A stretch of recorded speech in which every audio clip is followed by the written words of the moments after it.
সুমি, তুমি কি ঘর থেকে বেরোবেই না? রুমে সমস্ত খাওয়া দাওয়া করছো। এরকমটা কেন বলছো সবাই? বুঝতে পারছি না। রুম থেকে আমি পাচ্ছি এত সুন্দর ভিউ, প্লাস হোটেলের নিজস্ব রেস্টুরেন্ট তো আছেই, কিন্তু ওখানে প্রচুর লোক একসঙ্গে খাওয়া দাওয়া করছে।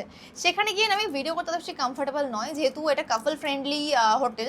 তো সবাই ভিডিওতে আসতে কমফোর্টেবল হয় না, তো এই কারণে আমি চাই না যে ব্যাকগ্রাউন্ডে প্রচুর লোক আসুক। ভিডিও ক্রিয়েট করার জন্য এটা একদম বেস্ট অপশন। আর প্লাস আমার এই ভিউটা দারুণ লাগছে।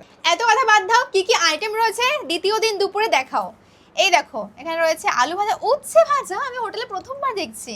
এখানে রয়েছে পাঁপড়, চাটনি, মিষ্টি, এখানে ডাল, আর এটা সবজি, একটা এটা পাঁচমিশালি। পাঁচমিশালি একটা সবজি, এটা আমার খুব ভালো লাগে। আর একটা এটা কি এটা হচ্ছে আলু দিয়ে, ডাল দিয়ে, স্যালাড রয়েছে। এটা এরকম ধরতে হয়, এরকম ঘোরাতে হয়।